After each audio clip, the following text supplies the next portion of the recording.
Moby-Dick, by Herman Melville. Chapter 74. The Sperm Whale's Head. Contrasted View.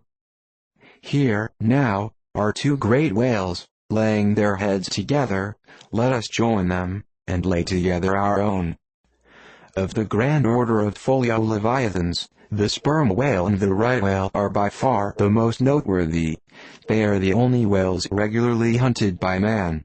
To the Nantucketer, they present the two extremes of all the known varieties of the whale, as the external difference between them is mainly observable in their heads, and as a head of each is this moment hanging from the Pequod's side, and as we may freely go from one to the other, by merely stepping across the deck: where, I should like to know, will you obtain a better chance to study practical cetology than here?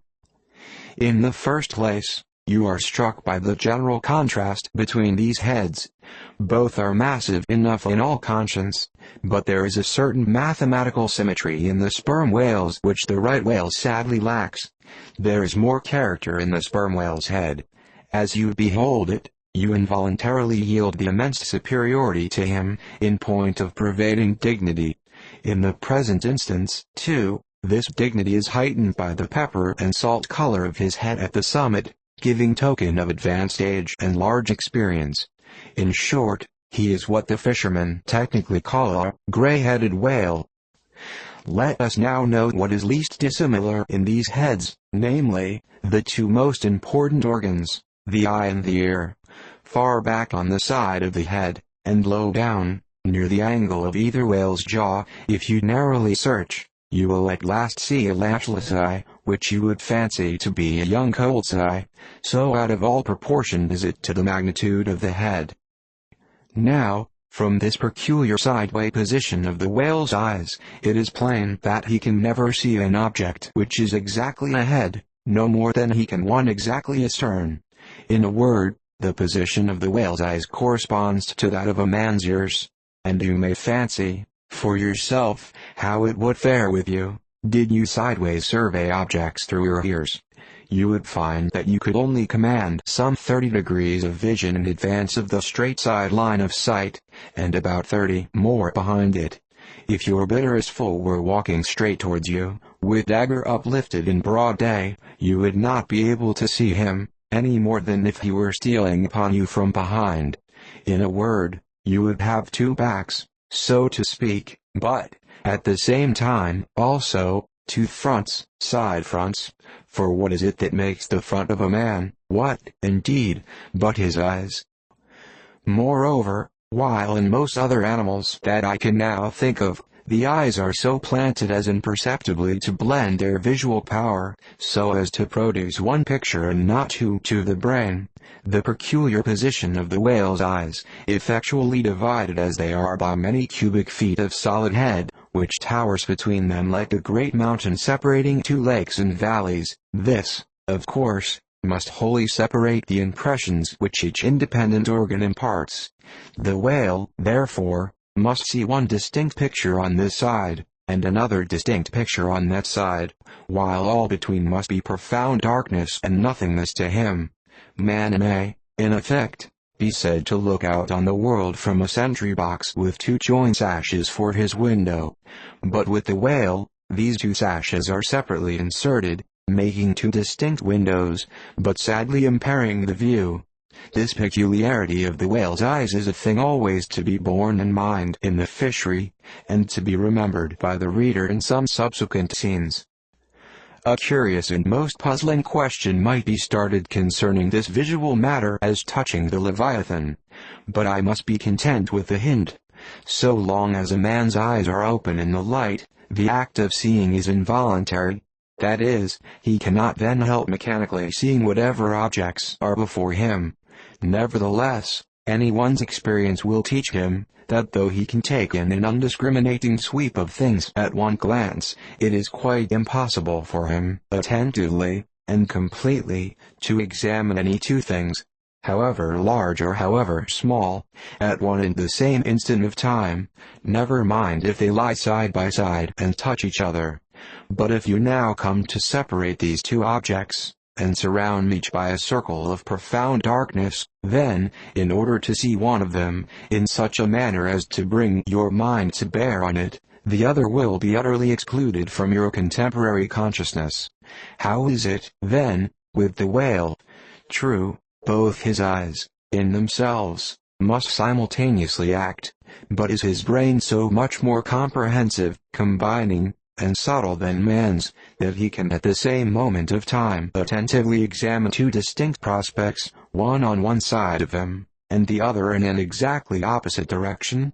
If he can, then is it as marvellous a thing in him, as if a man were able simultaneously to go through the demonstrations of two distinct problems in Euclid.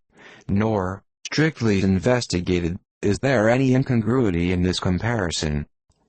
It may be but an idle whim, but it has always seemed to me, that the extraordinary vacillations of movement displayed by some whales when beset by 3 or 4 boats, the timidity and liability to queer frights, so common to such whales, I think that all this indirectly proceeds from the helpless perplexity of volition, in which their divided and diametrically opposite powers of vision must involve them.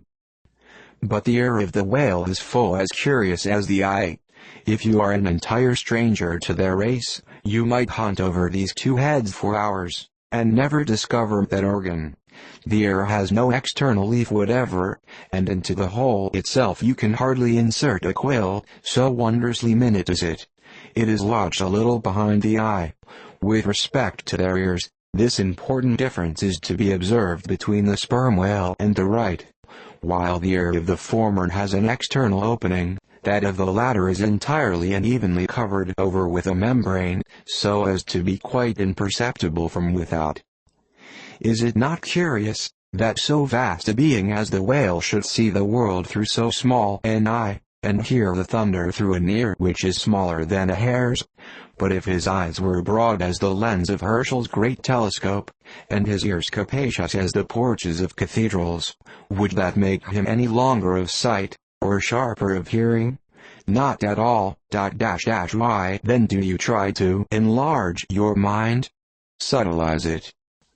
Let us now, with whatever levers and steam engines we have at hand, cant over the sperm whale's head, that it may lie bottom up, then, ascending by a ladder to the summit, have a peep down the mouth, and were it not that the body is now completely separated from it, with the lantern we might descend into the great Kentucky mammoth cave of his stomach.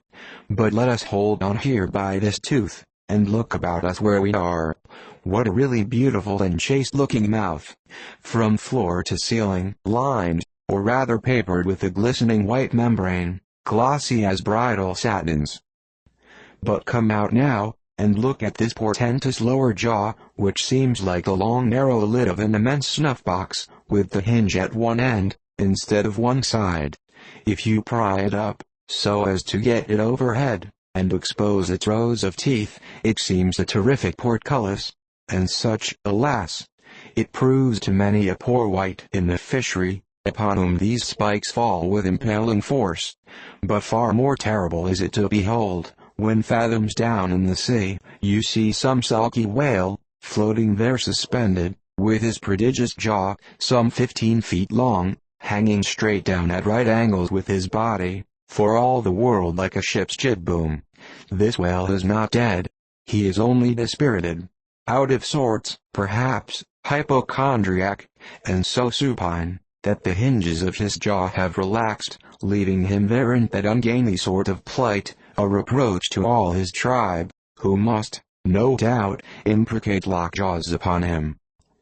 In most cases this lower jaw, being easily unhinged by a practiced artist, is disengaged and hoisted on deck for the purpose of extracting the ivory teeth, and furnishing a supply of that hard white whalebone with which the fishermen fashioned all sorts of curious articles, including canes, umbrella stocks, and handles to riding whips.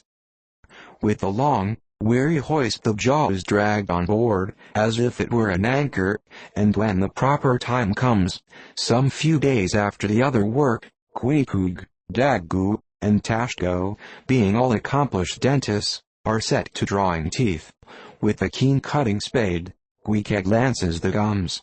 Then the jaw is lashed down to ring bolts, and a tackle being rigged from aloft, they drag out these teeth, as Michigan oxen drag stumps of old oaks out of wild woodlands. There are generally 42 teeth in all. In old whales, much worn down, but undecayed, nor filled after our artificial fashion. The jaw is afterwards sawn into slabs, and piled away like joists for building houses.